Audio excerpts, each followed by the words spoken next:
resilient Hurunui presentation of 2021.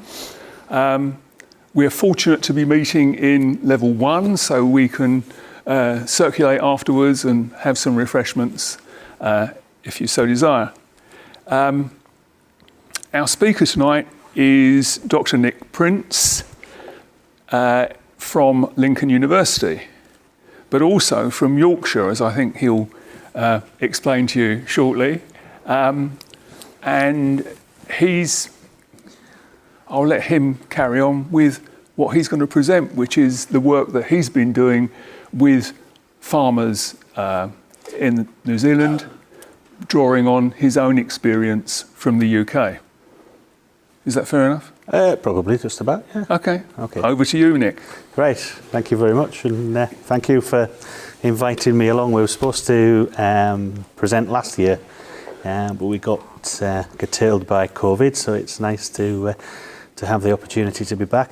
Been in New Zealand now coming up for 2 years. I'll sort of explain my background as we go on, but we were sort of a free stage in life.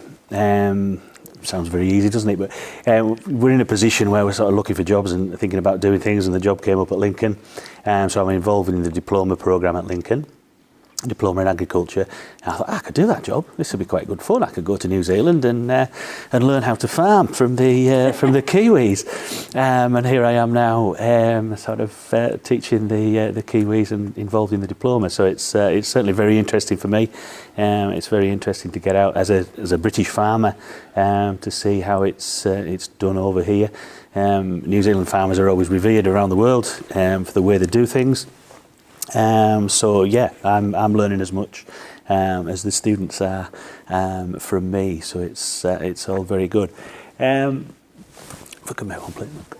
So tonight I'm just sort of going to talk to you a little bit about myself, and I'm not just going to sit here and talk about me. I'm going to talk about my background as a farmer in the UK, and the reason for this is to sort of explore the issues that we face in the UK. Hopefully it's interesting anyway, but to explore the issues that we face in the UK, because they are very similar to the issues sort of facing agriculture over here, and you know the context may be different, but quite sort of similar issues.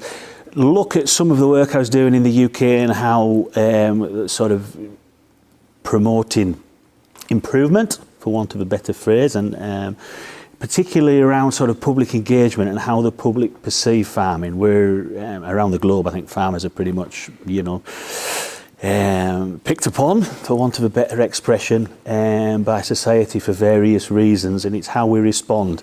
And there's a sort of a different approach, as you're well aware, in Europe and the UK to what there is, and I think that different approach has benefits as well as the drawbacks. So we'll sort of explore those, and the purpose of this is just to sort of create debate and just to sort of get thinking about how we can you know, possibly find solutions to these common problems, because there's no sort of easy answers, there's no easy fixes for us out there. And I guess one of the sort of the key messages here, and particularly for an area like Hurunui, through the sort of the EU approach and this concept of multifunctional land, so we're moving beyond agricultural production, land produces many things, and there's sort of maybe more of a community approach to that, and sort of thinking about rural development and wider community engagement. So I think those parts maybe could be something that we could sort of explore in New Zealand. So if we could switch slides, please.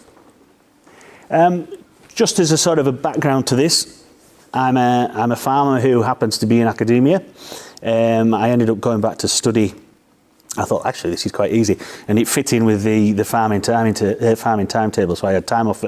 This is in the Northern Hemisphere. I had time off at Easter for lambing and calving, and I had time off in the summer to get crops in. So it actually suited me. So I ended up sort of in academia by accident. But I'm very much coming from the farmer's point of view and sort of trying to get you know, how it can work for farmers. You know, we've got all this stuff that's going on. We've got to do this, we've got to do that.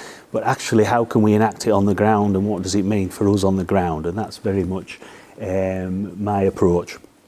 Apologies for those of you if you're not farming, you know, horticulture, all these different land uses. I talk about farming because that's what I am, because I'm a farmer.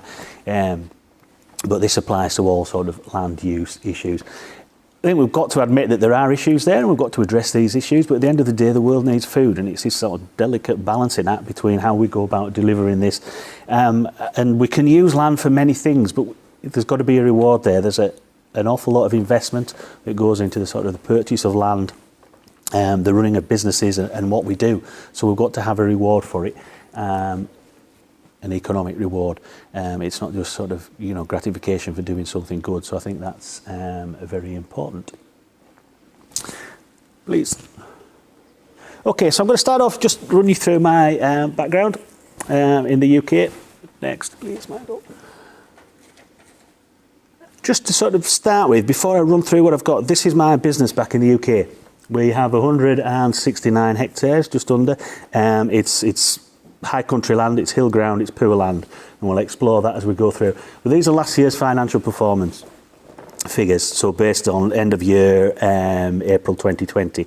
And it is a different business model to most, but you'll see it doesn't differ an awful lot from most in reality.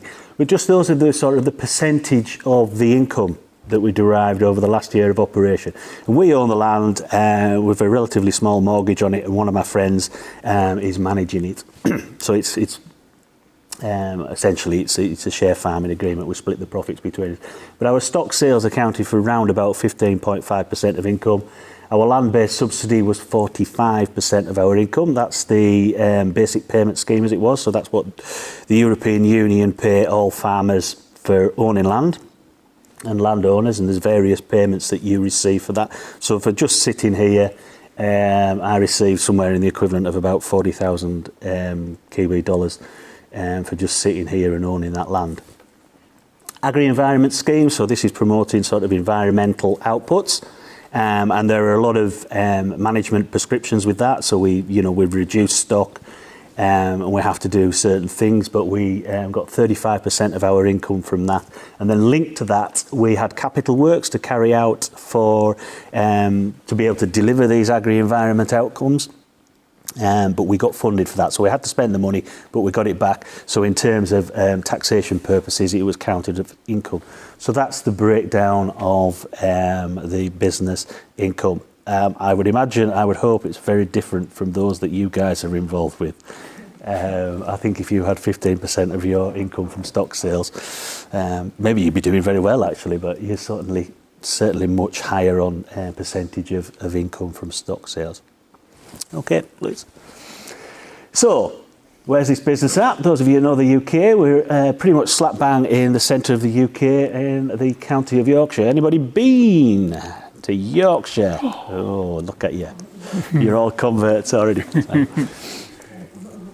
I guess Yorkshire's a little bit like Canterbury insofar as it's the rest of the country's against us. We're our own people. We are the best. And it's a relative, well, it is the UK's, or certainly England's largest county. Some of our famous sons, Sir Geoffrey Boycott. I wrote Sir Joe Root after the first test in India. Any of you follow cricket? He played well in the first test. We got absolutely hammered in the second test. But anyway, Rob Andrew, rugby union player, probably most famous for getting absolutely steamrolled by Jonah Lomu in the World Cup. The Hillary family. We're not going to claim Sir Ed, I don't think, off here. But his family actually, his ancestral home was part of the farm that we now own. And James Herriot as well, who's quite a famous TV vet. On the right-hand side, there's the typical sort of image of the farmer in the area, the caricature. That's actually by, I don't know if any of you are aware of a cartoonist called Henry Brewis. And he's actually from the Lake District, which is Cumbria, so he's just over the border, but we still have that northern farmer, very much a yokel, with his flat cap and scratching his head, going, like that. And there's some words there for you to use. But I guess the big difference, the sort of the key point of this slide is the significance of the population of the UK and the visitors to the region. And we're just talking at the start about sort of the number of visitors to Hurunui and places like this within New Zealand. You know, apart from Hammer, probably not an awful lot of visitors. Well, you can see from the figures there, Tourism Day visits to Yorkshire in 2009, 2018 was 130 million people. So that was the tourist days. That was how they sort of accounted it. So a huge influx of people into the area, very, very busy. And those people come to see a view. They come to see a landscape, a perceived landscape. So, please.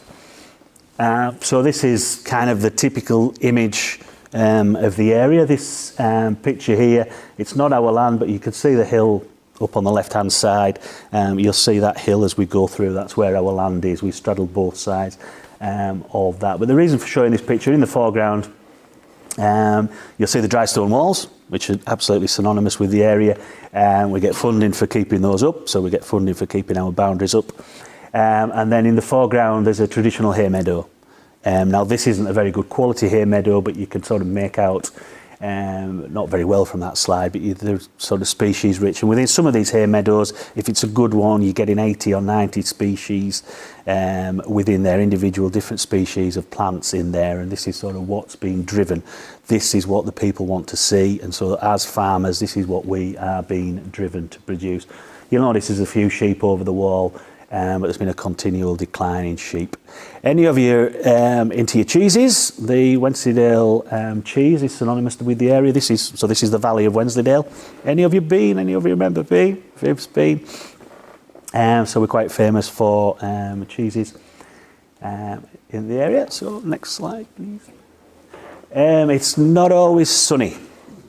So probably, unlike Hurunui, that's probably not a very clear picture. It rains an awful lot, so in that sense it's a lot more like the West Coast.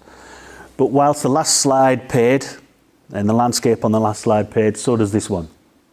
About 100 kilometres downstream of Wensleydale is the city of York, which again some of you may well have been to. And the city of York's on a floodplain, so all this water falls in the hills. It leaves us very quickly. But within sort of 36 hours it's in York and it's flooding York. And for some reason the planners keep allowing the sort of development, housing development in the floodplain. So we can now actually tap into funding to retain this water. So we're getting money to sort of retain the water in the uplands, so it's released slower. Have I lost? No, you haven't. So it's released slower into the waterways, and so ideally it sort of delays flooding and prevents peak flows. So that environment pays as well. Just to sort of give you a rough idea, that's taken from the other side of the valley, looking the other way down the valley from the previous picture. So I said we'd revisit the hill. That's the hill, that's our land, looking up to the hill. So it's not always sunny, it does rain, and occasionally it snows, and we've had quite a lot of snow just lately. Just in terms of thinking about altitude, round about the top of the hill's round about 2,000 feet, not metres, 2,000 feet. So we're not that high, but it's still pretty poor land. Please. So that's sort of working up the hillside. That's me a good few years ago. Anybody recognise the breed of sheep? No. Sorry? English blackface. Well, they are blackface. We've got the Scottish blackface. These are Swaledales, so they're a variation of the blackface. So quite different to the sort of blackface that you would have over here, which would probably be more Suffolks. Good mothers, but don't produce a particularly good lamb. And the sort of lambs off those would be destined for continental Europe. They like them on the Mediterranean, and so of course Brexit's come along and there's sort of a whole issues there. So there's been a big decline in sheep numbers, and not only because of the market, but also this push towards environmental farming. Sheep are deemed as not good for environmental farming. So please. So that's again further up the hill, and again it's not a clear picture, but that's very poor land. This was once all improved land. And a lot of our ancestors spent an awful lot of time improving this land, tilling it, spreading lime, etc., getting production, and now it's just going back completely. We've got really poor grass species in there. There's no seeding, there's certainly no ploughing, no fertiliser. We can put lime on occasionally, and we have belted Galloway cattle and crosses. The reason we have those is because they are deemed good for environmental purposes, so the way they eat, they're not selective. They pull everything off, and they pull all the poor grasses off, so they're deemed good for environmental purposes. So we've got this 169 hectares. Just to sort of put it into context, we've roughly 30 beef breeding animals and followers. I've done a rough sort of a calculation for stock units, and that's at the busiest time of the year. So sort of trying to equate it to New Zealand, to what you guys are used to. We're kind of at the busiest time of the year with about 2.5 stock units per hectare. Over winter, we'll have probably nothing on, stocks removed. And the sheep, we do take some sheep on that weren't included in the financial analysis at the start. That's just a little bit of pocket money. That's just grazing, taking other people's grazing sheep on. And the cattle are actually expensive grass managers. So we do have the cows, but we lose money on those. So what does our farm actually deliver? Very little. It's a socially acceptable vista.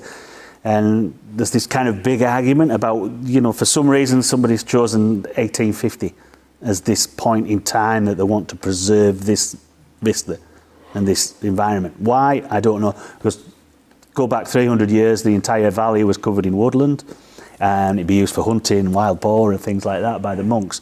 So why people don't want it to go back to that, who knows? But that's what we're sort of required to do. One of the benefits of this is it does decrease pollution because people aren't using fertilisers. We don't routinely use any fertilisers other than lime. We would use some pesticides, but very little. We've had this water retention capacity that we sort of identified there. We've been in environmental schemes, various EU-derived environmental schemes since 1987, and all the species that we are trying to preserve, the numbers are probably dropping. So I shudder to think how much money the European Union has spent on these schemes, but for various reasons there's very little evidence of them being successful. But hey, if you're sat as a landowner, it's great. You get this money, you go off to New Zealand, job's a good one, as they say. And in terms of food and fibre, what we actually produce per year, very, very little.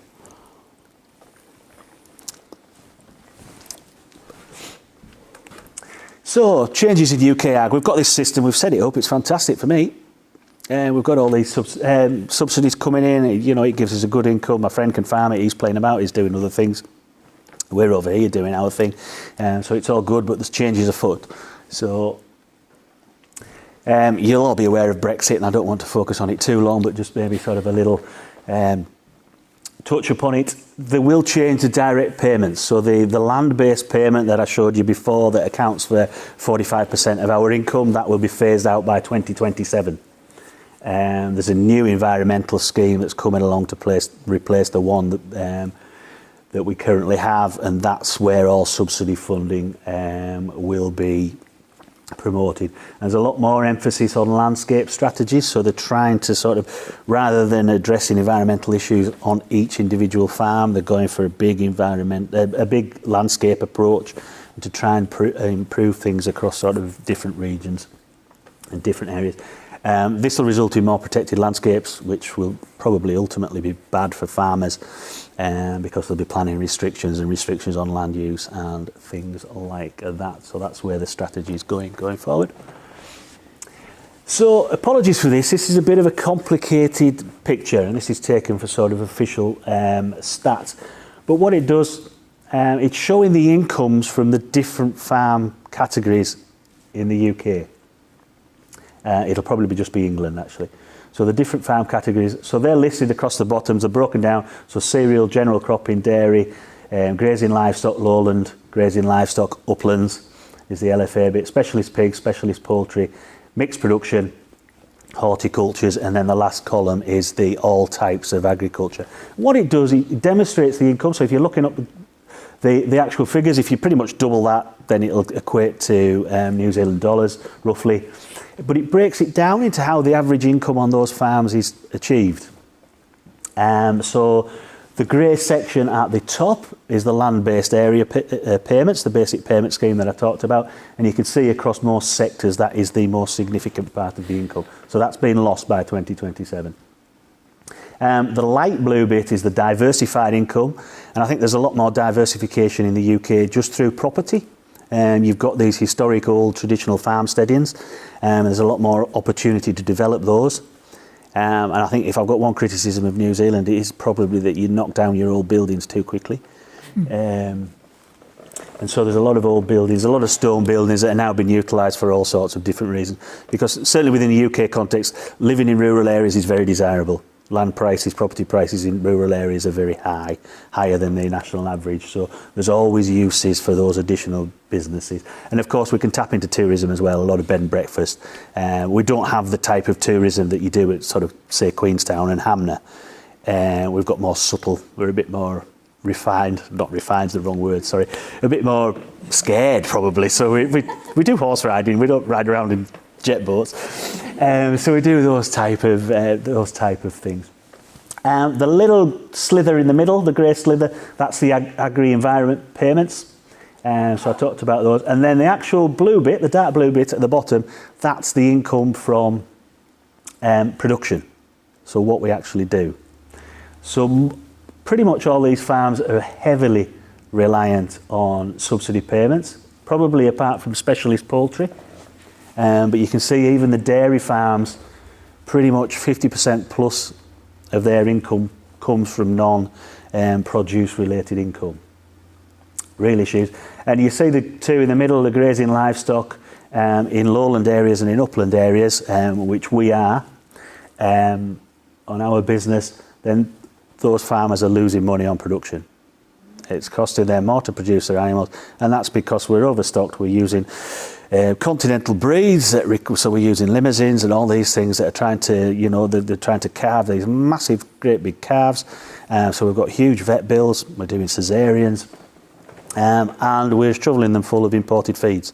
So we're not reliant on our pasture. And of course, within that, we've got housed livestock over winter as well. Which adds to the cost because you've got more handling and the capital expenditure, of course, of the buildings, but the costs of bedding and feed for those. So some real issues there. There's real concerns about what actually happens. Yeah. Just the light grey diversified income, what does that encompass? What does it come from? So where does the diversified income come from? All sorts of different things. That's just people doing... It might be just them selling at a farmer's market. It might be a bed and breakfast income. Some of these may well include if you're off farm driving a truck or something like that. So if you go out, you do a bit of contracting, that'd be classed as diversified income. So there's a lot of different streams. It's essentially all the other incomes. And, most farms are family farms still. Not many big sort of corporate farms. So a lot of people do, rely on family members working off farm. And rely on bed and breakfast and things like that. So, and it's often still in that sort of that traditional historic male-female role. It's the farmer stays at home, the wife goes off and works at the school or wherever it may be. And for a lot of purposes, those income are counted as part of the farm income as well. So there's a bit of all sorts in there.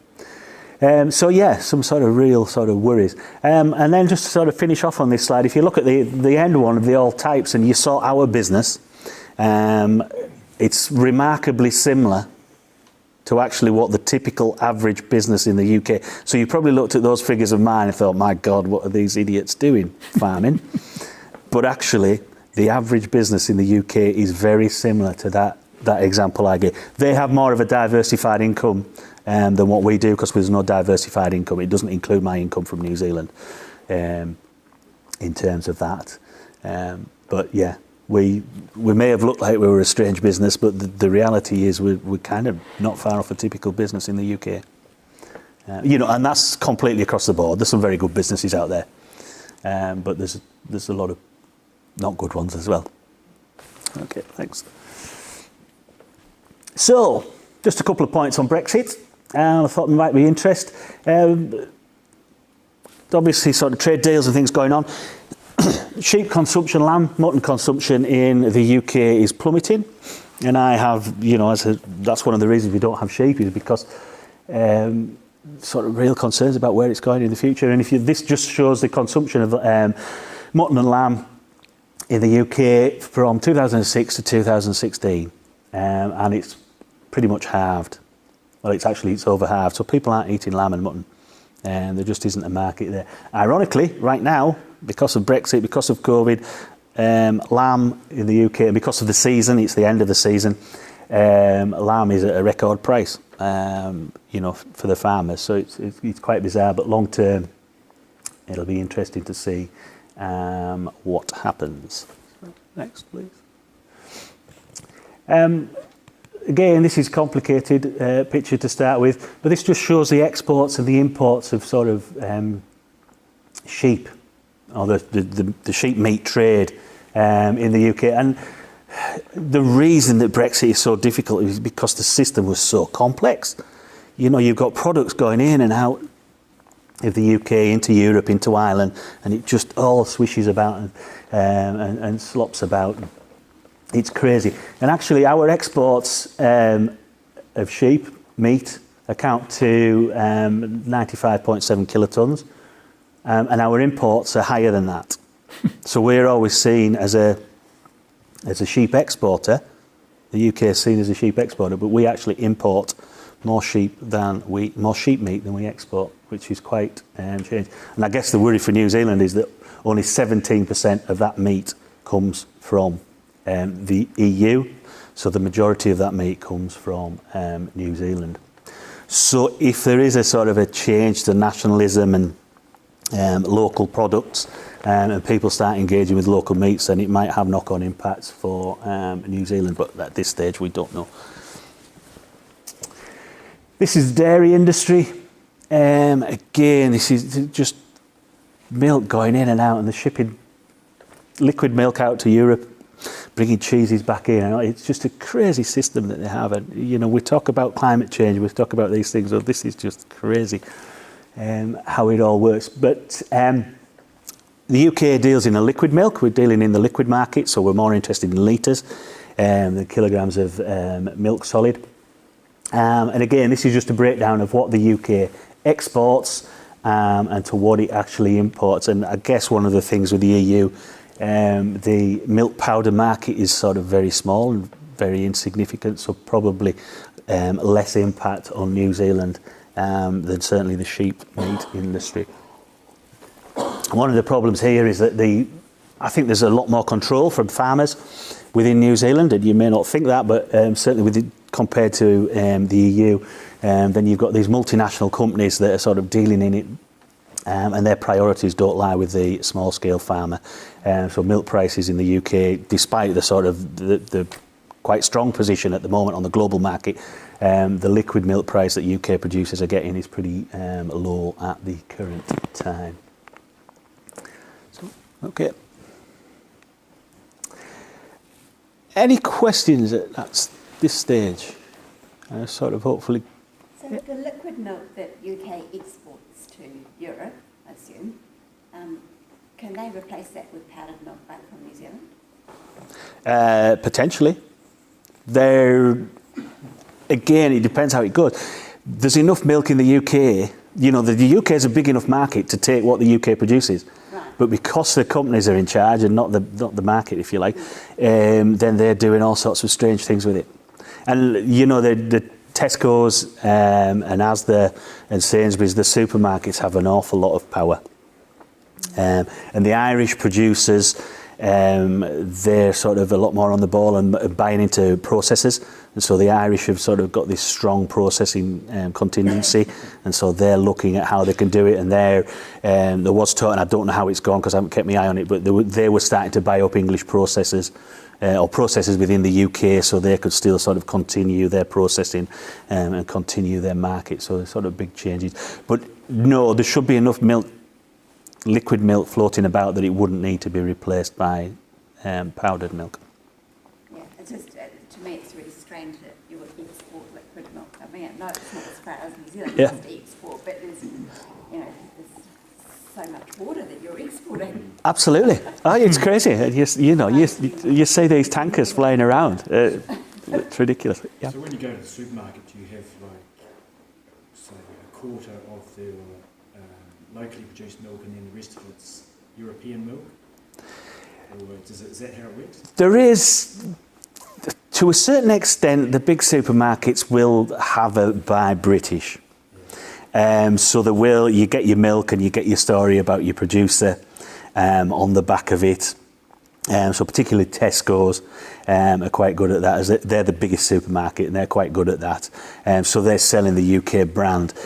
But there's an awful lot of examples where you see milk, or maybe not so much milk, but products marketed as British, and then it'll say at the bottom, produced in Belgium, Spain, wherever. And how they can get around it, I don't know. It's obviously to do with the processing. Some of the other supermarkets will just have milk. You know, there's no indication that it's British. So particularly Aldi and Lidl are two supermarkets that have come in from the continent, and through price they've sort of really taken on the big supermarkets, and you know their food comes in from all over and they're just shipping it in from wherever. How that works in Brexit or after Brexit, I think it's in everybody's interest to get it all levelled out, and the reality will probably be that there won't be an awful lot of difference, but who knows. And what's been the evolution of farm subsidies in the UK? What would it look like, say, 40 or 50 years ago? They have increased. I mean, it was like New Zealand. You were getting paid on a headage payment. So the end of the 80s, the sort of through the 80s, early 90s, you were getting paid on how many animals you had. So you were getting subsidy on the number of fat lambs that you sent in, and things like that. In terms of milk, there was quotas. So you were restricted on what you produced rather than getting a subsidy, but you could trade the quota for milk production. Beef was the same as lamb. You were getting paid on how many you kept. So it wasn't an area-based payment, and that was one of the issues. It was driving everybody to keep more and more animals just to get the payments. So then through the McSharry reforms, 98 into 2000, I think it started in 2001, they shifted to these area payments where you got so much per hectare. And I think there's, certainly in England, there's 3 bands. So the good land gets probably roughly the equivalent of $400 per hectare. The not so good land probably gets $250 per hectare, and the poor land will get $100 per hectare. So you get based, they've got a map, they categorise what your land is, and then they pay you based on that. So we've gone from headage to land area, and it has certainly reduced stock numbers. It would have affected land prices quite a lot, right? Yep. Yeah. So land prices are sort of historically high, or have been. Yeah, it sounds like you're sort of getting paid to maintain a very expensive tourist attraction. I'm wondering where the upside is. Looking at your meat price, demand going down, the flip side of that, looking at what we did there, was the cost in the supermarket. So the porks and the chickens, the white meats, that's what we lived on. So it's a bit of a vicious circle, isn't it? Mm-hmm. So what's the end game with this? Is there an upside to doing it that way? Or is it just where it's ended up? It's kind of just where it's ended up, and you're quite right that people have less perception of the countryside, and they want to come and they want to see this countryside, but they're not interested in the story of how this countryside has been created, and so it's very difficult. And as farmers, we do not engage with the consumer, and that's a point I'll come on to later. That and I'm guilty of this. We say, the consumer needs educating. We need to educate the consumer about what we do. And yes, there's an element of truth in that, but we need to engage and talk with the consumer and understand what they want. And so, yeah, there's a story to tell about farming in the area. And I don't like, the area we're in is a national park. It's the Yorkshire Dales National Park. And for a farmer, the national park are your enemy. But actually, we're very lucky that the Yorkshire Dales National Park are quite good. And don't tell anybody I said that, please. And it's just been voted the best national park to visit in the UK. And I think it's something like the 9th best in the entire world, which is sort of quite glowing. And most people would sort of say, go to the Lake District, because that's a sort of a really popular visitor area in the UK. So there's sort of elements of it there and trying to sell this story, but of course you get a lot of people coming out walking dogs, and you get real issues of sort of sheep worrying and different things like that. So there's still a huge sort of like this between urban and rural, but it's, you know, if we want to survive, it's got to change. And we are not good. A few farmers, a few individuals, and this is where the problem is, it's been individuals that have gone out there and they've sold their story and they've sold their product for more. You know, they're making a tidy income selling that value-added product based on their story. But as a collective, the farmers in the area aren't doing that. Do you have boards like we have? So there is AHDB, which is the Agriculture and Horticultural Development Board. So they would take levies and they would do scientific research and promotion. So kind of similar to beef and lamb, dairy NZ. They're going through a review at the moment and they're getting absolutely caned by the industry because they're not representing them, they're not doing what they wanting to do. There is some good work on there. There seem to be, bearing in mind Brexit's coming, everything's got, we've got to export. You know, we've got to have a new market to export to. So they're trying to push into Asia. And so they're trying to tap into those markets that New Zealand sort of successfully exploited, if that's the right word. Probably not. Sorry, I'll take that back. But you get my point. Develop, that's the word I was looking for. So definitely, you know, so they're looking at that, but they're kind of ignoring the local market, you know, and there is, they're not out there, you know, promoting sort of locally. There's a lot of confusion with food standards. So they kind of operate under the banner of the red tractor, but it's really confusing. I don't understand it. You know, and as a farmer, if I don't understand who's doing what and why that's accredited by them and why they've accredited that, then, you know, what does the consumer think? You know, and they pick it up and they're seeing so much different information on a packet of food that it's very difficult. So, yeah, there's a sort of, there is a concerted effort. But we, as a group of farmers in the Yorkshire Dales, we wanted to market our sort of grass-fed, you've probably heard this story, or a similar concept, you know, this grass-fed, slow-matured beef. And we went to a local processor. This processor's in the sort of a village just outside a town just outside the national park. And they're selling to high-end restaurants in London. You know, so they're getting real value added for their produce. And we were talking to them and they were kind of interested and they were interested to what we had to say. And then the national park have a sheep's head with horns, a logo. And anybody producing in the area, any produce from that area can use that logo as a marketing tool. And so once the processors found out that they could buy off a commercial producer in the area who's buying cattle out of the local market, taking them onto the holding, fattening them over sort of a 6-month period, finishing them over a 6-month period, and then selling them on, they can buy those cattle. They buy them cheap, they buy them cheerful, and they can sell it with that logo on. So it's provenance of the Yorkshire Dales National Park. And so they can, you know, the hotels, the restaurants in London love it because they're selling this, you know, they're selling this image of this beef or lamb. And, you know, as the local producers who are producing this quality product, we miss out. So there's a lot of mismatches in the approach. I know another friend, he tried to sort of put a collective together and to have their own butchery, so they were going to have, you know, they use their own meat for a butchery service, and they got pretty much down to signing up, but it was just the red tape, you know, the sort of the hoops that they had to jump through, and the health and hygiene and all these different things that just for a small producer or a small band of producers they couldn't do it.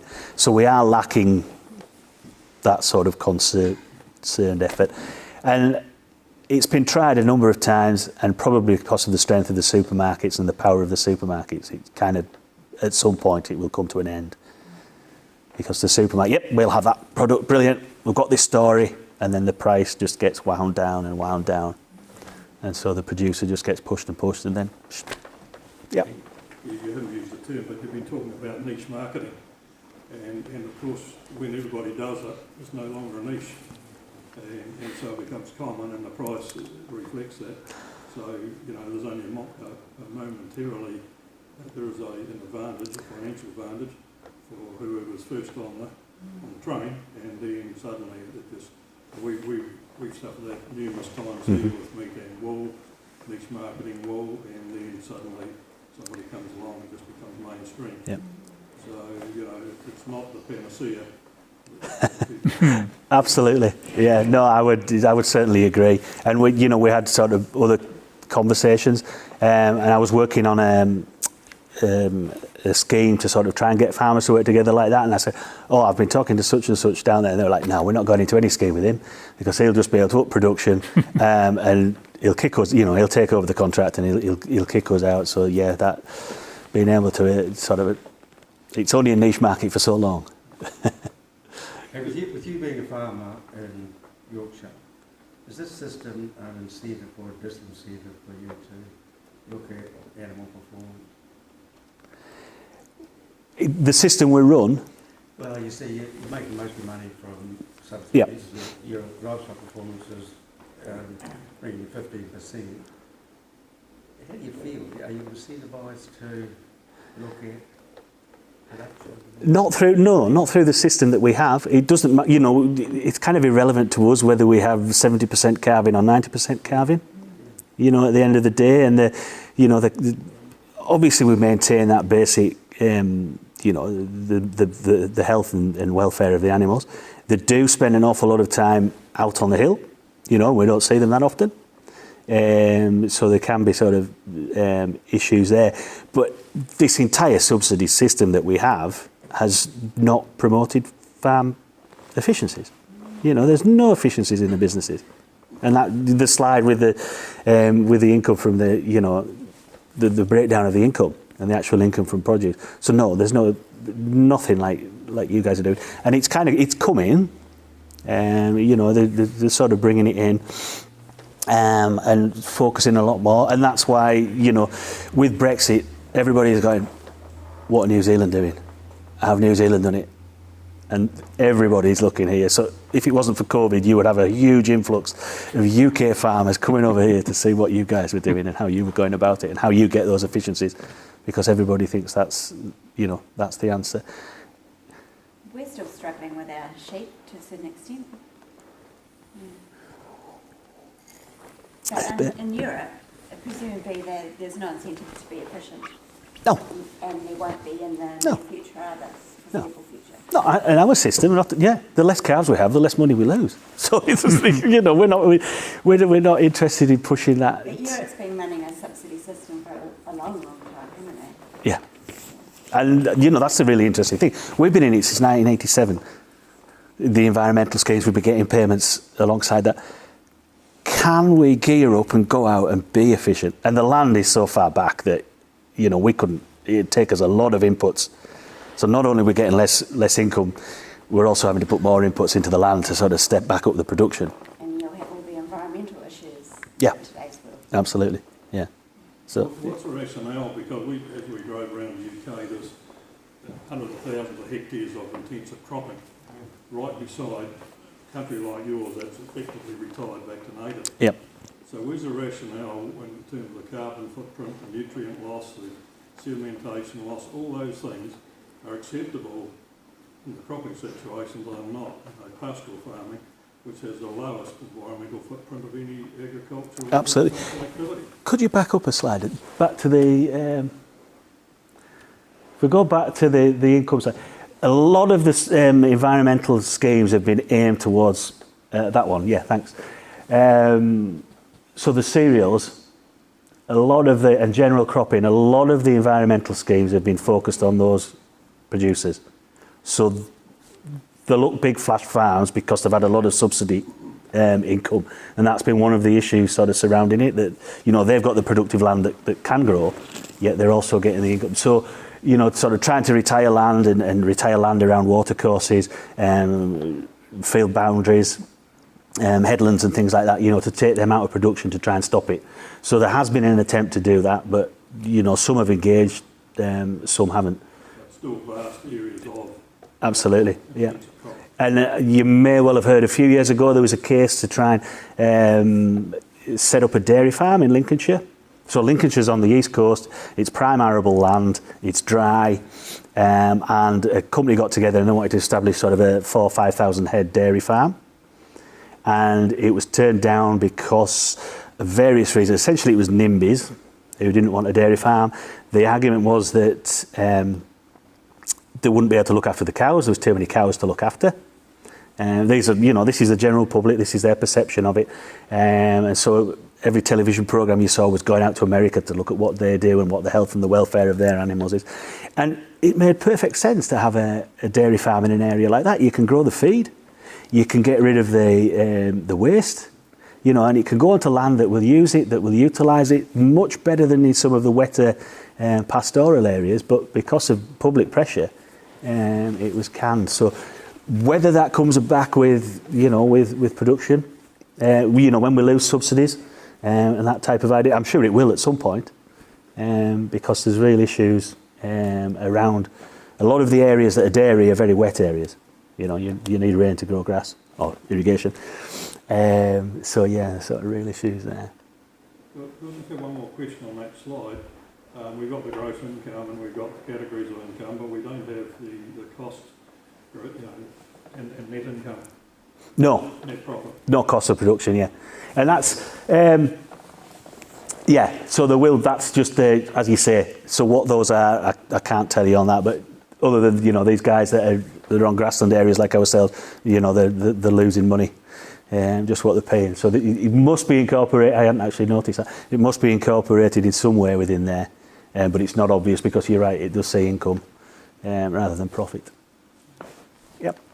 Your neighbours a bit further north, there's quite a thing about putting the stock inside and bringing the feed to the end. Yep. Is there any sort of movement that way, or do you fall foul of animal welfare perceptions? There has been a movement. Some dairies are full sort of cut and carry. A lot of big shift to automated milking, and so big barn systems. With the environmental stuff now, there's the same stuff sort of coming up. The emissions, so ammonia emissions. So if you're keeping cattle inside, you've got slurry, and what you do with that slurry, and there's some sort of real issues around that. But if they're putting roofs on slurry stores and making sure they're enclosed so you're not losing ammonia. You can no longer spread by splash plate, so it's got to be injected into the ground if you're spreading. So they're trying to get around it with those sort of methods to cut down. I don't think there's been any public backlash. I think it's sort of accepted. There's a little bit, but the automated milking systems was an interesting one because under the Common Agricultural Policy, the EU, that was seen as a farm efficiency, so you could get funding to put automated milkers in, which met a bit of sort of resistance from the general public. But everybody you talked to who had actually sort of done it said, look, we get to spend so much more time with the cows. And it improved efficiencies insofar as, they were able to get them back in calf because they weren't spending time milking, and they could actually sort of focus on pregnancy and sort of cow management along those sides. So it's sort of a bit of a mixed picture in that sense. And how big are the related industries to farming? I'm thinking of the tractor salesman and the beef and the stock agents. And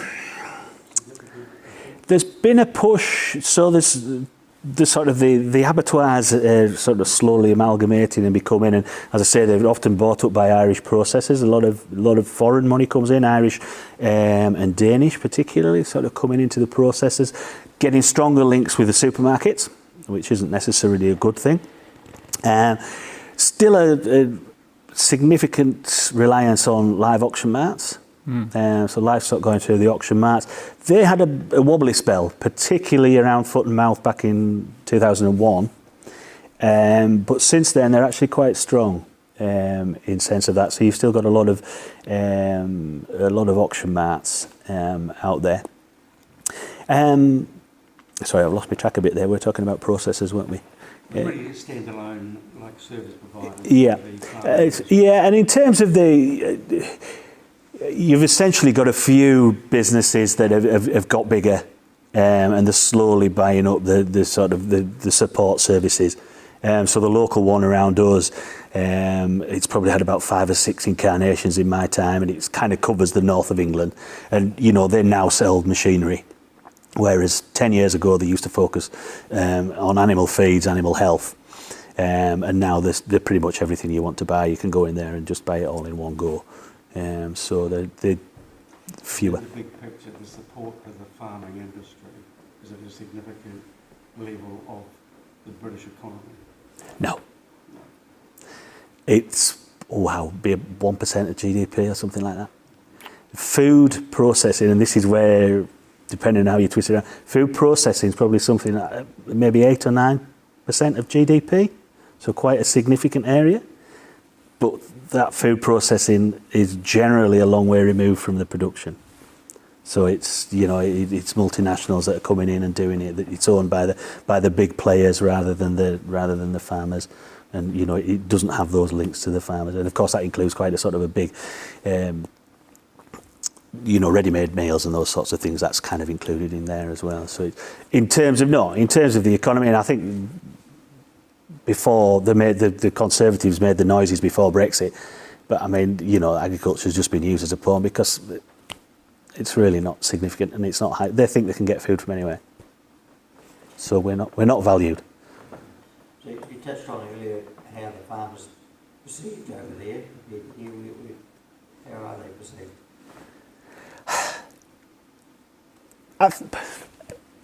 Not necessarily badly. And there's a very, very similar programme to Country Calendar over there. We used to have a farming programme, but now it's called Country Files, and it's focused on rural areas, and it does get a bit of a kick in because it doesn't represent agriculture. But because people come out to the areas and they see these vistas, there's should we say a happy existence, a coexistence? Whereas we're not. I'm not sure that farmers in the UK get as much stick as farmers in New Zealand, and that's probably just because I'm aware and I'm looking at it. Being relatively new to the country, coming in, and I kind of picked up that friction. I'm coming in and I'm seeing New Zealand as this ideal sort of production system that the world's agriculture wants to do, and then I get here and I think, oh, hang on a minute, you're falling out with your urban counterparts because you're not getting on because of various sort of issues. But the big points are still there: the climate change, the meat, and the probably more on animal cruelty. And the big one in the UK is TB, tuberculosis, particularly rife down the west of the country in the dairy areas. And it's driving the poor farmers to sort of despair. They're having to deal with this. But we can't cull badgers.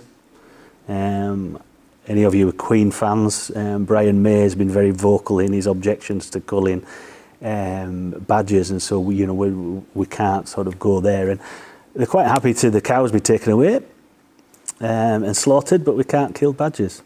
And why? It's why do we like this landscape as it is? Badgers, they just create a bit of a mess, really.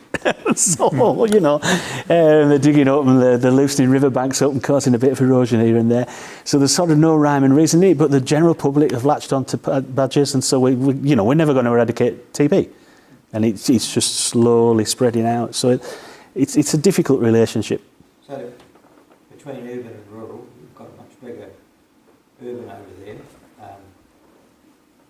They talk about a divide over here, or perceived divide in some areas. And poor old farmers get belted a bit. Is that as prominent there, or because the urban areas are that bigger, are they the ones that are being held up as I think they're probably not aware of farming because it is such a small part of GDP. Most people in urban areas probably aren't that bothered about farming, and because the cities are so big and the urban sprawl. I think is it the M4? You travel from London to Birmingham. It's M6. There's a hell of a lot of urban areas along the way. There's one stretch of motorway where you go about 100 miles and it's nothing but urban areas anyway. And so there is dislike of farmers, but maybe it's not as high up in the thought process, and they're more bothered about other things. But aren't you also saying there's a sort of romanticism about the country? So absolutely. So the urban dweller kind of looks at the country as a romantic place, but they don't really know what goes on there, I think. Yeah, that's certainly true. And you know, it's a real aspiration of a lot of people. You know, young people, they move to the urban areas, they do the study, they go to university, they settle down, they get the jobs, family, kids. We want to move to this rural idyll. And so they're all sort of moving back. And so rural, you know, this is why rural property is so expensive, because people who've made a lot of money in urban areas look to move back to, you know, they want that rural lifestyle. And so farming kind of, it's more about the property than farming. And there's a real significance of property. So yeah, it's Of course, the food comes from the supermarket, it doesn't come from the land. oh yeah, absolutely, yeah. And one of the big differences, you know, seasonality. There's no seasonality. You know, your strawberries, they come from the UK for a short period of time. They come from Spain. They come from Egypt. They come in from Africa, and they're there 365 days of the year. You know, and there's no issue. And I think quite a few. You've maybe seen the pictures of Spain with the glass houses and just acres and acres of glass houses. You know, a lot of those will be owned by British farmers. So you know, British money has gone out as well as foreign investment coming in, and so those British farmers will produce in the UK, and then when the season's over, they'll go out there and they'll replenish with stock from Spain. So it's. So where does the conversation about the planet's environmental instability everyone's becoming more and more aware of, where does that sit with people in the UK and, you know, and their contributions to Paris budgets and what they're doing on the land to mitigate? Yeah, absolutely. I mean, there's policy slowly catching up. The debate, I think the UK has probably got one of the highest rates of conversion to vegetarianism, veganism. And, you know, there's veganuary and all these sorts of, you know, there's promotion. So there is, you know, a sort of a push amongst the urban population to do that. So it's in that sense, you know, it's not any different. It doesn't sort of make a lot of sense, because leaving those pasture lands to those sort of native wastelands, that's not sequestering any carbon. No. And it's exactly the same argument. We've got, you know, the schemes for tree plantation in the UK, and it's on one of the slides, but they're quite popular because they pay. So we were looking to go into one. We were going to plant all the sort of the poor bits and all the watercourses, and it came to about 50 acres, so 25 hectares, somewhere in there. And we were going to get around about $7,000, the equivalent of $7,000 or $8,000 a year from it. So it made complete sense to us. It was a lot easier for management, you know, so we can get those woodland schemes. So there's a big push to, you know, for the same, for woodlands, and that's going to come through in policy, for sort of pushing that forward. But one of the ironic things is the area where we get paid for the environmental scheme that we have. A big part of that is for the protection of wading birds, and particularly the curlew, the European curlew. And those numbers are just plummeting. They're like open spaces. So if they have trees, then the predators can live in the trees, and so they predate the birds. And so you kind of got this mix. And the area we are in, the Yorkshire Dales National Park, I think it's somewhere around about 3.4% of the land area is planted in trees. So very, very little sort of plantation.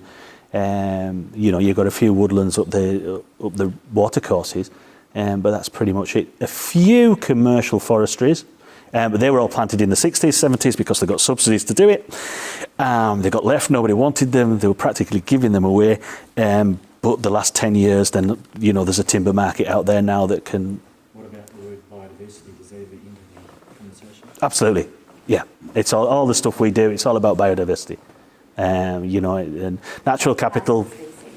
Sorry? Of pasture species. Yep. Not trees. Yeah, and again, one of these strange things, why do they focus on certain species? You know, it's been quite targeted, right? We want to, the red squirrel's been one that you know, there's been a lot of talk about the red squirrel. Native to the UK, the grey squirrel came in from America. It's bigger, it's harder, it's tougher, so it beats the red squirrel up. It's not that simple. It carries a disease, I think, that goes to the reds, and the reds can't cope with. So there's been a big push to, you know, and it's all of a sudden there's this campaign for this little fluffy creature, and it's like, well, why that one? Why not this other one? Why not? Seems Why? to be in isolation. Yeah. And there is this more sort of now, okay, we need these holistic landscapes that can create all these things. So rather than focusing on this individual thing, okay, if we do all this as a package, if we destock, if we do tree planting, if we do different species here, then we can satisfy a whole heap of sort of, environmental requirements. But again, the logic behind, there's recognition that the trees are a short fix in terms of climate change, and that's been one of the pushes of production, is that, a real reduction, because they pay you subsidies, they've got control over you, and so they stop you ploughing, so we can't plough any of our fields, we couldn't go in with a plough, we can't go in and reseed and things like that, so they've got control over, so there is a lot of sort of historic pasture that, will be good carbon storage, but it's slowly coming through, the importance of this carbon and what agriculture can do. But it's having difficulty gaining traction above the noise of we need trees, which I guess is very similar to... Absolutely, yeah, and it's very much the same. So that decline in lamb, is that typical for red meat and white meat? Or? No, white meat will be chicken. Chicken would be the main driver of everything, and sort of depend. The price of beef can only go so far above chicken, or otherwise everybody will convert back to chicken. So white meat, consumption of meat's going up. Red meat will be declining, but slowly. Quite a lot of deer in the UK, but not much. Venison's not really popular. The deer in the UK would go. Most of it would be exported to Europe, which is a bit of an odd one. Given the sort of the benefits of it, and there's an awful lot of red deer in Scotland, but there are a few venison farms, but not a lot. So slight declines in meat, chicken, pork. The pig industry struggles.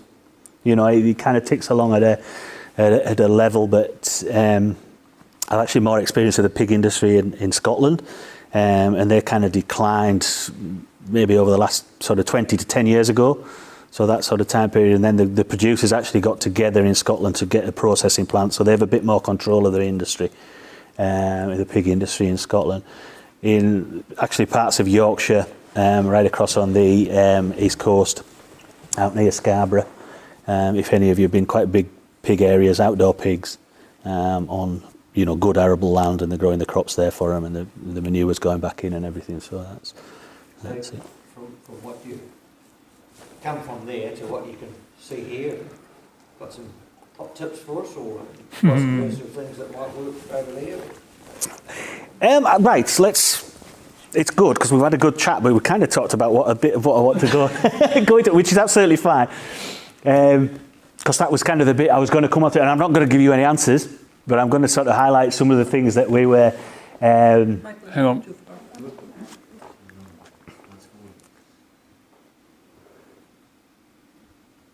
Can we? Won't stop. Hang on. Hello. Oh, that was where you were. Yeah, so this is where I were. So these are just pretty much the exact type of things that we've just been talking about. We've got quite a different approach with water. We have too much. You guys don't have enough. But there's still the same issues of pollution in terms of nitrates, phosphates, sediments and pesticides. But we've got flood prevention in there. And then we've talked about sort of biodiversity, flora and fauna, natural species. So there's those issues there as well. Probably more of a push for land to be open access. And that happened in the uplands, 20, 30 years ago. There's a lot more land was made available to the public. So there's land rights and access issues going along. But I think we touched upon the rest of them there, so we can click on one. And again. So this was the tree planting scheme that I talked about. So with 20 hectares, it was 100% funded. And, I watch Country Calendar, I'm trying to get my programme right, Country Calendar. And there's pretty much everybody's doing it. There's an awful lot of good work going on out there. And and I don't think there's enough recognition given to it. This is in New Zealand for what you guys are doing, and you're of course doing it at your own cost, where we were getting paid for it. It was 100% funded, and we'd also get a payment for it for 10 years as well. So it's, you're probably picking up this lazy farming theme that's building from being in the UK. So if you... So the money for this funding, where's it being levied from? Well, originally it was coming from the EU, so it was coming down through the Common Agricultural Policy. We've got to fund our farmers. The EU is a lot more supportive of its agriculture industry than the British government certainly is. But of course, trees are significant because of climate change, so the British government will continue with that. Very little uptake from farmers until now. It's like, hang on a minute, we need to do something Brexit-wise. So there's a lot of benefits to it. So those are the kind of the benefits that are derived from these planting schemes and what it's been sold on the back of. So it benefits everybody, it benefits us. It allows the national park to meet its strategic aims in terms of biodiversity. We've got the water benefits in terms of runoff, but the government's getting its climate change. And just in terms of land prices have continued to rise despite the uncertainty. There was a block of land very close to us, very similar land quality to us, came onto market at the end of last year, and as far as I know, it's been sold. So bearing in mind it's been sold relatively quickly, I would think it'll have been sold for certainly around asking price. So there's no indication that land price has been affected because of Brexit, and that's just in one small area.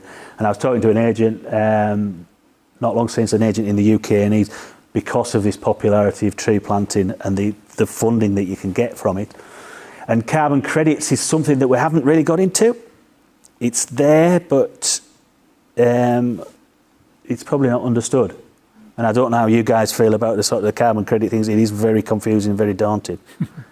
To sort of think about how am I going to do it. I saw the other day there was Microsoft have hooked up with a farm in Australia, a big farm in Australia, to sort of purchase carbon credits. So hopefully it's something that sort of continues. And certainly for our farm back in the UK, that's where the future is towards, is sort of, tapping into this and working with companies. Please. So another job I did before I came over was I worked for the Rivers Trust.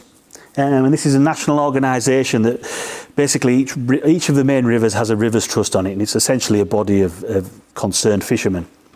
And there's sort of they've come together as a national group, and I work for one in Lancashire. It's a very urban area, but very good at tapping into funding.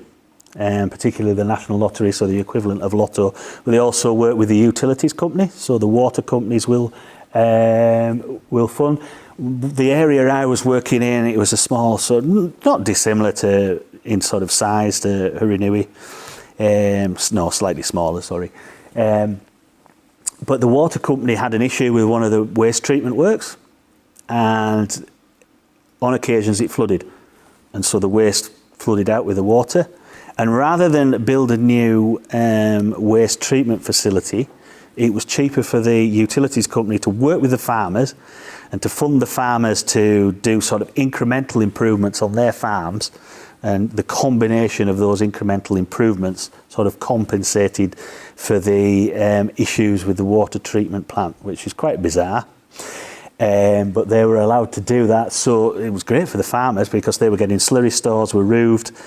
And I kind of keep hearing that for New Zealand. Oh, well, maybe we could go to housing cattle. You see these stories about Southland and things like that. And it does create a lot of issues if you're housing cattle because you're having to deal with the slurry and the manure that they produce. And of course, it increases capital expenditure. So I work with those guys, but it's just an indication of sort of tapping into that wider area. And how they work with the National Lottery, and they've got volunteers to come out and plant. And hey, you see that, that happens here as well.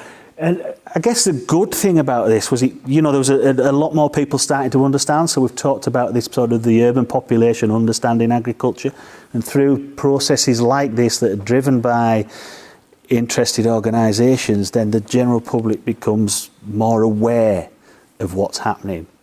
And it's not just farmers going, we're brilliant, we're fantastic, we do this, this and this. It's actually other people saying, well, actually, the farmers are doing a good job. And ironically, the area I worked, it was in some traditional old industrial towns in the northwest of England, and there was some horrible stuff in the rivers, and the farmers were getting blamed for it, and it was absolutely nothing to do with the farmers. And so it was spreading. It was spreading a bit of understanding about these things. So it was kind of fostering that development of understanding that we need to do in a good way. And I guess this is sort of the stuff that we've been talking to, and this concept of multifunctional land, and this is driven by the EU. This is how they legitimise payments to farmers under the World Trade Agreement. World Trade Organisation. This multifunctional land use, and when I was invited along to talk to you originally last year, I just submitted an article to NZIPM. IPIM about this concept, and this is one of the things that I kind of, New Zealand, it's about production, it's about farming, and it's subtly different from the EU because it's about multifunctional land use, and within that, farming is one of the components. And I think that process helps spread the love, as I've sort of shown on the last slide with the Rivers Trust. So, in terms of how can we engage in these types of things, and I guess that's where groups like this, come in. You're not just farmers here. You're sort of starting to appreciate and the contacts that can do. And so, I think that's potentially one way that we can promote the sort of awareness of agriculture. And the collaborative sort of nature of agriculture and land use that we can take forward. It won't be easy. I think the biggest problem, and we've touched upon this already, about this, as farmers we think the general public need to be educated, but I think it's sort of this wider thing that we've lost touch with the consumer. And that, the people out there, they've got their own rubbish to deal with, and the kind of, when you see a wealthy landowner complains about sort of legislation, and you're sort of thinking, oh, look at me, rent's rising on my house, look at my mortgage, and it's going to cost me this, that and the other to buy a house. I've got to think about COVID, I've got to think about sort of climate change and all these things, that it's not always easy to sort of understand. And a lot of this is driven by the way farming is, because as farmers we're not necessarily in control of what we do, because there's a lot of other organisations, particularly around technology. There's people pushing technologies. And I think a good example of this is virtual fencing, the sort of use of collars around cattle, and they're enclosed by a virtual fence. So if they approach this, there's no physical fence, there's a virtual fence drawn on a computer, they approach that fence and then they get a stimuli in the neck to stop them crossing over it. So it replaces the electric fence. And this is being pushed out to us as farmers. And it's got great benefits to farmers because it reduces your sort of labour requirements, and you can actually herd your cattle with it. You move the fence up so you can bring your cows in, so you don't need somebody to go out and do it. Yet if I'm a member of the general public and I walk out there and I'm doing something and I see 500 cows in a paddock and I realise there's no fence between me and those cows, what do I think?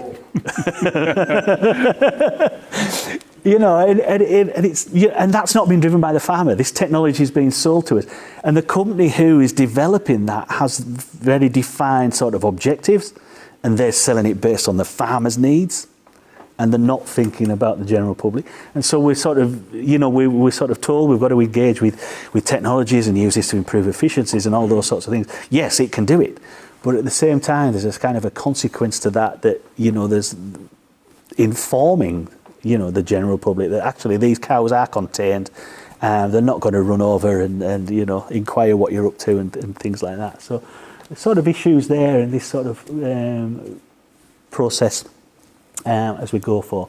So that's not just a New Zealand thing, it's the UK as well.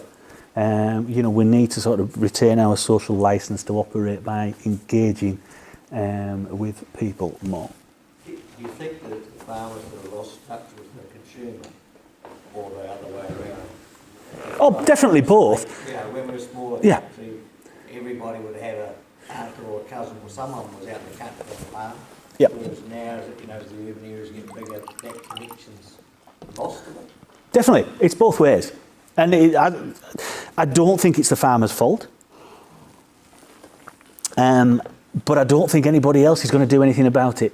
And that's where I think farmers have got to do something about it. You know, as I say, we've gone along, we've been pushed by technologies, we've been pushed by sort of processes, and we've got to do this, and we've responded through animal health and all these sorts of things. But we engage with schools at Lincoln, and they're just crying out for information on agriculture. They haven't got anybody that can teach agriculture. And, it's always been oh, you've got some spare time, go and teach these rural kids about agriculture. That's what it's always been perceived. It's always been for dummies, hasn't it? The smart kid doesn't do agriculture at school. That's how it's always been perceived. And that's completely wrong. But that's how it's, how it's often said. And so these schools they haven't got the capacity to teach it. And so they don't teach it. But the flip side of that farmer consumer thing is an awful lot of farmers now, there's quite a move to be dealing direct with the consumer. The guys themselves and Melbourne's go, well, I love country cattle, great stories on it. Absolutely. But quite often it's about them cutting out all the carry on between and getting their product Yep. straight to the consumer. Yeah, and that's brilliant. More in between, Yeah. Yeah, and we're in that long food chain, aren't we? That everybody wants a slice out of it, and the farmer's just got a very little here. And those that are reclaiming that food chain can then engage and do it. And so, absolutely, it's certainly what's needed. And as I say, it's not a criticism of farmers. Don't get me wrong. I'm not criticising farmers here because a lot of it isn't their doing. But as I say, I don't think anybody else is going to turn around and address it for them. And one of the things we're sort of looking into at Lincoln is just being able to supply things to schools that they can just have an off-the-shelf module that they can take out and deliver to the students, and it's the sort of stuff that that they can deliver without that great insight. It'll take a bit of doing, but at least it'll get it back out there, and people will start to understand that eggs don't come from boxes, and milk doesn't come from a carton. It actually comes from a cow. Because that's definitely been lost. But don't the supermarkets have a role in that as well? Because they're the intermediary between that's where people go for their food. Yeah. But it's however it's presented there, not where it's come from, isn't it? Most definitely. Yeah. Actually, I was just wondering, hemp is becoming the sunshine industry here. Yep. Is it happening over in the UK as well? I mean, hemp's got so many uses. Cannabis might be, but not hemp. Not yet. No. Yeah. No, and there will be there'll be a push towards more novel crops for sure. Although those less mainstream crops, should I say, without a doubt. Yeah, Yeah. and it's got so many uses, and it Yeah. seems like a very environmentally sustainable Yeah. crop. Well, certainly. Well, the UK, the traditional thing was that the milkman delivered milk in a glass bottle in an electric cart. That was back in the 70s. I mean, what's more sustainable than that? But once the supermarkets become involved, and once those processors become involved, then it gets shipped to Europe. It comes back in a once-used plastic bottle, and and it's got all them road miles and that carbon footprint with it and everything. And Where you are now at Lincoln, you're in one of the real makers of trying to find a better way in developing both plants and animals and the whole thing. Is there something like that over there, or the way it's gone now, that there's just not a push in that direction? There hasn't been. There started to be. So all the major institutions in the UK pretty much ditched agriculture. It sort of persisted at Newcastle and Reading, and that's kind of been it. It was pushed out to the colleges, but I mean Harper Adams, it's a university now. That's certainly it's got the highest rating of all English universities, and that place is flying.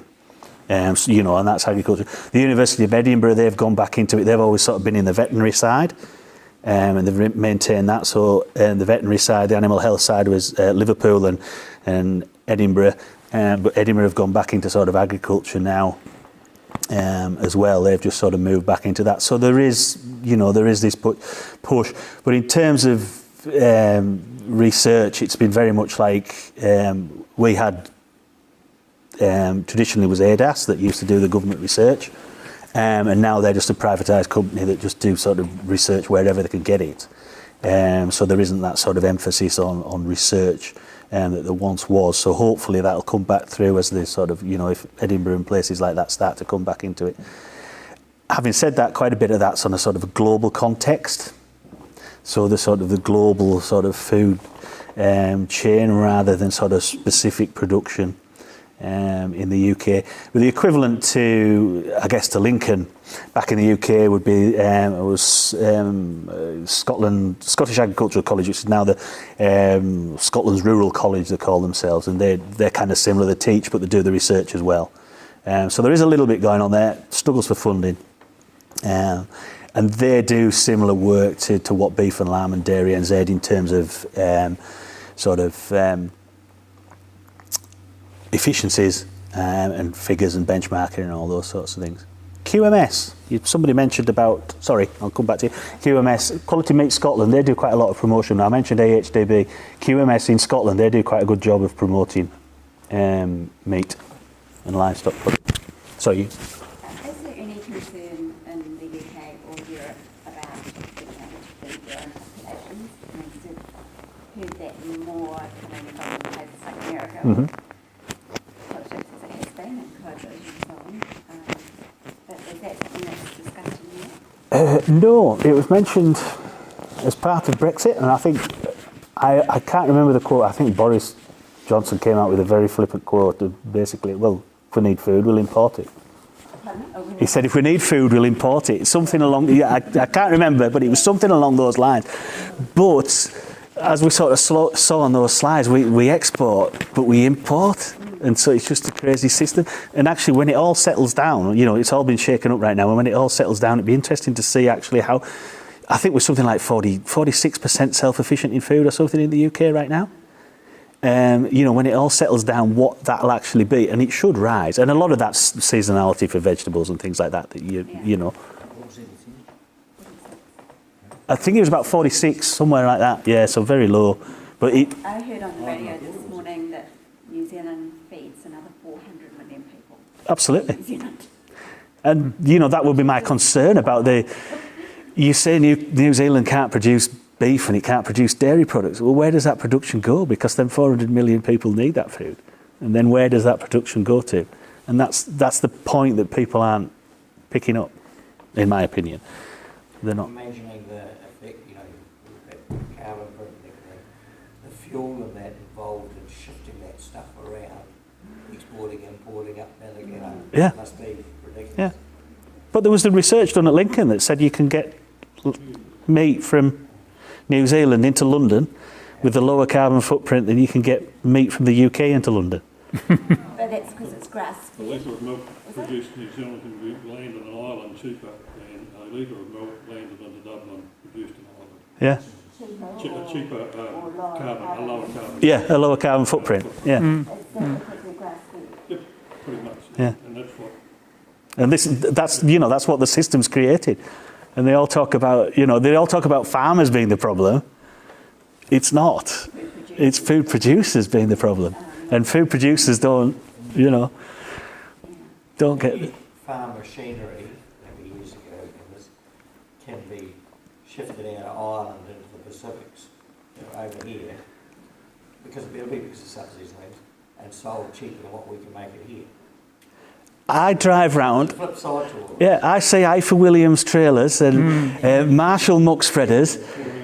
How the hell do you get that from the north of Scotland to the middle of the South Island and everybody's happy? It's just beggars belief. I just, crazy. What's the UK position on private property rights under Magna Carta, where there's some sovereignty over private property rights? Because if you take your personal case, your property rights have been pretty much totally eroded. Yep. With what you can do and enjoy with your with your private land, and that's starting to bite pretty deeply here. Yeah. And if we talk about urban, and so the quarter acre section is sacrosanct, nobody dares make any mention of what can and can't be done on that.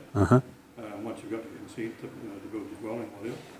And yet we have massive subdivisions. You just go down the road here to Silver Stream to across the road from Pegasus, all around your patch in Lincoln. Lincoln Dairy Farm is now a concrete jungle. Absolutely, yeah. You. And yet, collectively, all that land, if it remained in farmland, it would need the social licence to farm, and their private property rights would be eroded. And yet, currently, we have all this degradation with no accountability whatsoever. Absolutely. Accountability. Oh yeah, and it's absolutely, you've absolutely hit the nail on the head. It is. We have sold it. Well, we haven't sold our property rights, but we've essentially sold our rights down the river through all the subsidies that we get. That's been what those subsidies have bought. And the big part of our land is open access, so people can walk around it on it as they wish. And so, for me, the thing to do is to flip that round and say, right, well, you're coming onto my land and I can't stop you. So how do I get $1 off everyone that comes on it? And that's the way around it. To me, from our point of view, and you're quite right on everything you've said. That the rights have been really eroded, but land property, land prices still remain very, very significant. And I think probably the subtle differences between New Zealand and UK is in the UK that there's so much NIMBYism. Not in my backyard. You're not having this here, you're not having that there, and that is a real issue. If you wanted to develop an abattoir to sort of service a bunch of farmers, you would have to go. It'd be a nightmare trying to get a site to and get planning consent for it. It's a real issue. And those private rights, for housing, residential properties, absolutely, and. It's keep off. And I mean, if you take it to the extreme and you go to Scotland, you've got the big estates, and there's a really different agenda in Scotland to break up those big estates and to sort of distribute that land back to the communities that it comes to. So that's real divergence in policy in England to Scotland. Scottish policy is very much, we hate these estate owners because a lot of them are rich, wealthy foreign nationals. Let's take this land back. There's a trade for it. There's a fair price to be paid for it, but they're slowly starting to break up the big estates and give it back to the communities, which is great. But these community projects, you have a group who are in position now and take it forward, and they're all very keen. But then that group move on, and then what happens when all of a sudden the community in 20, 30, 40 years has an issue to deal with? But anyway, yeah. Is it worth saying that historically in Scotland, what they're trying to do is settle historic scores, because the land in Scotland was the subject to enclosures. In other words, people claimed that land and forced people off it, which might be why so many Scots emigrated to various parts of the world, some of them not too far from here. So, it's historically, it's that sort of thing of trying to redress history in that sense. Most certainly, yeah. I mean, yeah, the Scottish clearances were pretty severe, and the peasants, for want of a better word, were literally forced out by the lairds. And so the New Zealand and Scotland, New Zealand and Wales, New Zealand and the United States is sort of big migration of Scotland. So it is slightly different historically in that sense, most certainly. What do you think about our resource management laws and the big changeover that we're going through now? It's actually on one of my slides. It's quite interesting because the government, the policy here is very much right. Okay, you sort of legislate yourself, but we will bring in these policies that that you have to abide with. And I personally think the government's culpable. If there's problems in New Zealand with land use and with agriculture, then the government can't sort of say, "Oh, it's not our fault. We let you do what you wanted to," and that's the problem. That they didn't intervene, and so things have happened in certain ways because the government hasn't acted, and through that inaction they are slightly culpable. So I do think the approach of the government is pretty unfair. This is just my opinion. people are being penalised and have to do things that they, that have happened because they've been allowed to happen. And so, all these, the resource stuff, it's very onerous and very difficult, and it's just so quick, isn't it? Everything's coming at you very quickly, and I think I'd certainly be very aggrieved if I was a farmer around that side of things, definitely. And that's, as I say, the government needs to not just blame farmers for everything and slap them with a stick. The carrot's got to come out, and work with people. The business can only increase with the proposed new RMA because if they separate out urban and rural and treat them differently. Yeah. So the same destruction of the environment with a subdivision. Yeah, absolutely. It's totally different than somebody you wanting to plough a paddock just to increase your production. Yeah. So Oh yeah. And that's it. And there does, there does seem to be disparities between how both sides are treated, which is pretty bad. It certainly doesn't appear fair. I'm not sure if there's many slides left. It's much better that we have a discussion about it. So I think, there's a hell of a lot of good examples out there about the good work that's going on, and, promoting it as a couple of sort of examples there. And what I found when I was looking for this was how well hidden it was. And about selling this story about what we do with Dairy NZ, you're sort of trailing through and finding, here's the bit on the environment section. And the beef and lamb was pretty much the same. And there's a lot of good projects out there that are going on, and they need that work for it. So, the industry's doing its bit. It's certainly making strides in the right directions, but the policy keeps coming thick and fast, and it's very difficult to keep up with it. So I think, the industry probably needs to develop its marketing skills of this. And again, this is New Zealand, it's UK, that we're marketing what we're doing and how it works. I wonder, it might have been our own worst enemies, but New Zealanders would like to think as a country we're not really, right our own trumpet too much. Yep.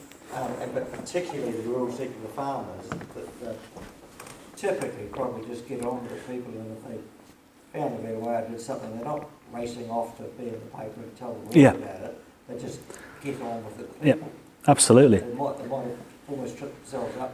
Yeah. Oh, without a doubt. Yeah. And I guess the regenerative agriculture debate's kind of typical of that. What's not regenerative about New Zealand production? It is probably the most regenerative system in the world. But because it's titled as regenerative, it sounds like it is depletive. And you've got to put nutrients in there. But certainly from my experience, and I was having a debate on Facebook with somebody about this, and, you've got to put nutrients in there. It's no good saying regenerative agriculture is brilliant without having the figures to back it up. What happens to that land in 10 years' time when you haven't been putting those inputs in? It might work for a year, it might work for 2 and 3, but the experience from Europe is that you don't put your inputs in and your land goes backwards and backwards and backwards. I mean, you would laugh at our yields, what we get. You'd be just like... and that's a good example. And, all of a sudden, regen's got sort of traction, and everybody's, right, that's the future, and, the Greens were talking about it and all this. And you guys are all going, well, hang on a minute, we've been doing this. But again, you're not being heard above the hubbub about regen. Tourism or something, it's all look at me, isn't it? Yeah, absolutely. Yeah.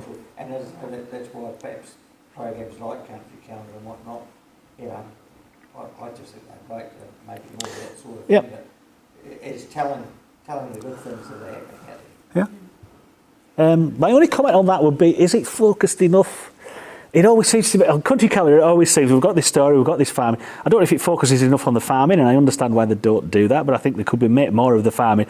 And then it always seems to be the tag on in the second hour, well, this is the environmental stuff, and it kind of follows this routine. And I don't know if I've kind of been clear there, but if I'm looking at it, I've kind of been, okay, here's another farmer who's doing their environmental stuff. So it is good, but it's difficult to get the message across in a sort of a good way, if that makes sense. So it's certainly better than nothing. Absolutely. Yeah, so again, these are just sort of, they're all the things that we've talked about. One of the things that maybe doesn't happen in New Zealand, or maybe I haven't seen it as much, we've got real issues with mental health, and there's a sort of real push certainly in the UK about the benefits of being out and about in the countryside, getting out there. And it's not necessarily connecting with agriculture, but it's being in the countryside. And people are sort of encouraged to get out for health and wealth and well-being sort of issues, and sort of promoting the benefits of the countryside to people. Some of the ones suffering the most from mental health, poor mothers out there. Absolutely, without a shadow of a doubt. It is a real issue. And that's something we're bringing into the diploma programme this year, is sort of engaging with the students about mental health, because it is a real issue, so it does need to sort of... A drought, a flood, or any event like that, the people in the town, it's just, Yeah. oh, it's a bit cold going to work today, but they Yeah, think of absolutely, yeah. what's happening down the road. Yeah, most certainly, without a shadow of a doubt. So, yeah. So this was kind of pushing, can you be more collaborative? So we're selling the story on Country Calendar and things like that. I wrote this last year and put Air New Zealand down. And then they started their promotion working with Doc about trees and about climate change. I was thinking, okay, there's a missed opportunity there. It should have been the farmers that they were engaging with. And of course, COVID came along. But kind of what I was linking on there, the sort of, different businesses and different employers. And, this is kind of thinking outside the box a little bit. How can we attract, these are some of the biggest companies and the biggest employers in New Zealand. And so is there a way that sort of could engage with with these types of organisations? And, this isn't necessarily an answer that'll work, but it's just trying to encourage that sort of out of the box thinking, that sort of linking up with these people for promotions. It all sort of extends the sort of the profile of agriculture and the good that can be done. So, yeah. As I say, there's good stuff being done. I don't think we need to focus on that. That's everything we've talked about. Next, please. That goes back to the stuff I was saying on government. So it's good that we've had this conversation. We've come up with stuff in different order, but we're coming up with the right stuff. So it's all pretty good. I mean, some of the consents that you see for dairy farms are crazy. There's no wonder there's sort of issues, and you think, well, why is there a dairy farm there? So, and this is sort of regional government that's sort of responsible for that. So I think there sort of certainly is a role there. Yep.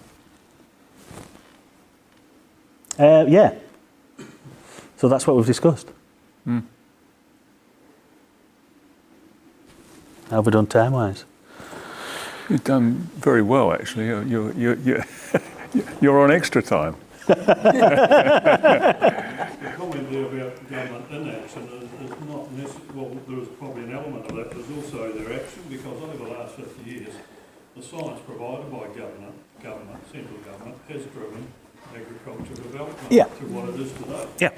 And that's been in the national interest. So, I mean, how do you unwind something that's been put there by the government for the benefit of the entire nation, and then suddenly somebody's a criminal because they've actually done what the government has required them to do? I mean, it's bizarre. Absolutely, yeah. And that's probably a point that I haven't sort of really picked up on there. But you're quite right. There is a responsibility for government, and just to turn around and start throwing the stick about and beating people for non-compliance. It's I don't know. Is it unethical? Is that the right phrase? Given what's gone on before, that they've fostered this system that we. For example, is the destruction of native vegetation during the land development period during the late 70s, early 80s. Government subsidised to destroy native vegetation to put it into production for the benefit of all New Zealanders. And now, of course, the moment you touch a native bit of vegetation with your plough, you're prosecuted. Yeah. So it's a hard mindset to turn around. And Absolutely. Yeah. To working for the national interest, to be told that you're actually working against the national interest. I don't know how you turn that around. Yeah. And you would have had Michael Bennett here, Roy a couple of months ago talking about the post-quake farming project that we got underway. And we identified 180,000 hectares in that earthquake-affected area of native vegetation that can't attract any carbon credit. And so the only way they can make any money is either to put it back into agriculture, which it shouldn't be, should never have been taken out of native vegetation. The only thing to make any money is to put it back into bloody pine trees. You know? So once again, it's bizarre. Absolutely. It's bizarre policy that's driving the behaviour. So until you get your policy settings right, you're not going to change anything. It's very difficult. One of the things that struck me from other talks that we've had is this consultative approach rather than a blanket approach in terms of imposing rules on people.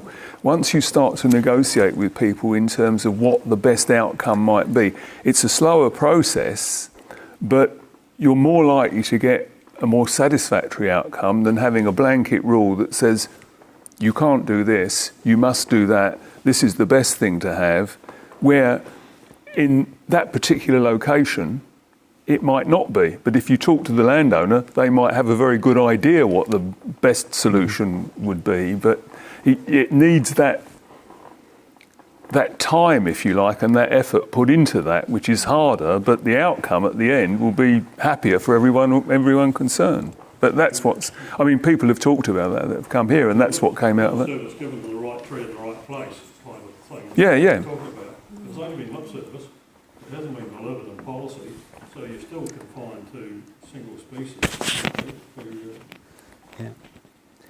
And frustrating.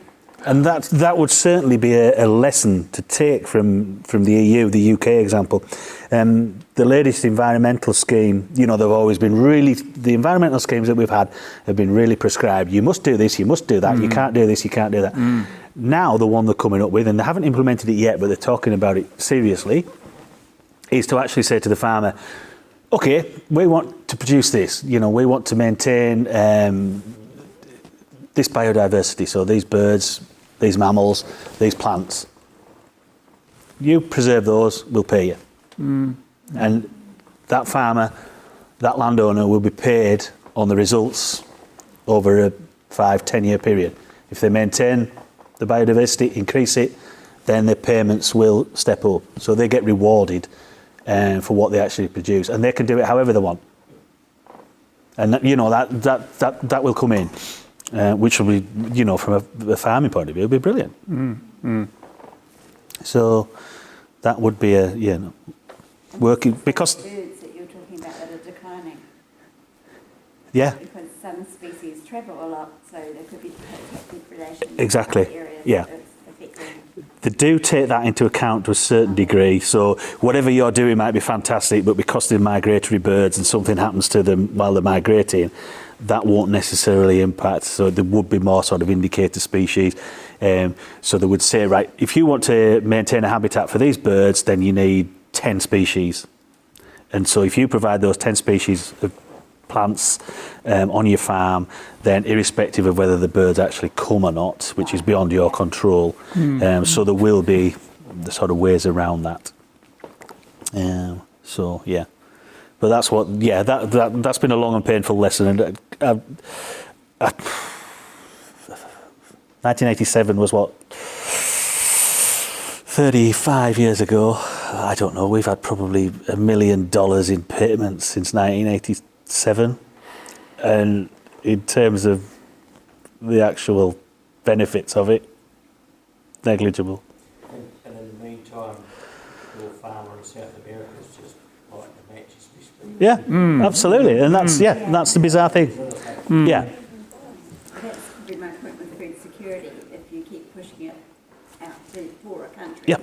you'll get more environmental degradation. Without a doubt, yeah, most certainly, and it's those incremental little bits that are better. That you can suffer a little bit of degradation in certain areas, rather than having it in the Amazon or in Borneo where you're losing these really significant environments. So habitats. Have you got a view on sustainable fibres, natural fibres coming back and replacing fossil fuel-based fibres. I was touched on hemp, but I mean, some of us are wool. Again, it just beggars belief, doesn't it? What better product could you have? But you're a cruel man for shearing your sheep. You know, I mean, what? It's crazy. And develop a sheep, you don't have to shear it. Yeah. Oh yeah. There's been a big shift to that in the UK. Easy care. Yeah. So no, absolutely. And the milk carts, you know, the delivery milk by electronic vehicle in a glass bottle, and wool. That's the future, surely. And that was out there 40, 50, 60 years ago. Mm. Yeah. But the processors aren't in control of that, so I don't know. Yeah. When you were talking earlier, did you say that sheep farming isn't seen as environmentally friendly? No. Now, the one basically there was when you were getting a headage payment, you were paid on how many sheep you kept. Everybody kept way too many sheep, and so everything got eaten. So all the land was like this table, essentially. So the move to area payments, so people naturally cut down on sheep numbers. But in terms of sort of biodiversity management, sheep are quite selective in what they eat. They eat all the juicy parts, which tend to be the sort of important species, where cattle come along and just rasp up a mouthful of stuff. So cattle are less sort of discriminatory. So cattle are seen as better for the environment than sheep are. There's a stocking density with that, of course. But we get paid, you saw those belted Galloway cattle there, we get paid for keeping native breed cattle we get paid for, so we don't. If we kept continental breeds, so limousines, Charolais, those sorts of things, we wouldn't get paid. But if we had Angus, Hereford, belted Galloway, we get paid for it. So we keep them. Molesworth, of course, is a classic example here of a fragile area that's managed with cattle. They're needed by sheep and rabbits at one point, and very successfully farmed with the environment and with recreation and cattle. I haven't had a ride down the Molesworth Valley yet. I'm meaning to do it, but not yet for my sins. But I'm definitely going. So, yeah. Are there any other issues? Do we want to keep talking? Well, I mean, we can break for informal chat after this. But Nick, thanks ever so much. That was really interesting. I think we'll put our hands together. Thank you very much. We traditionally give our speakers a cake. So you have a cake and something in there. Oh, well, thank you very much. That's much appreciated. Thank you. Thanks very much. Thank you. No, I've thoroughly enjoyed that. It's been great to chat to you all. So thank you. Yeah. Much appreciated. Thank you. Thanks, everyone. Thank you.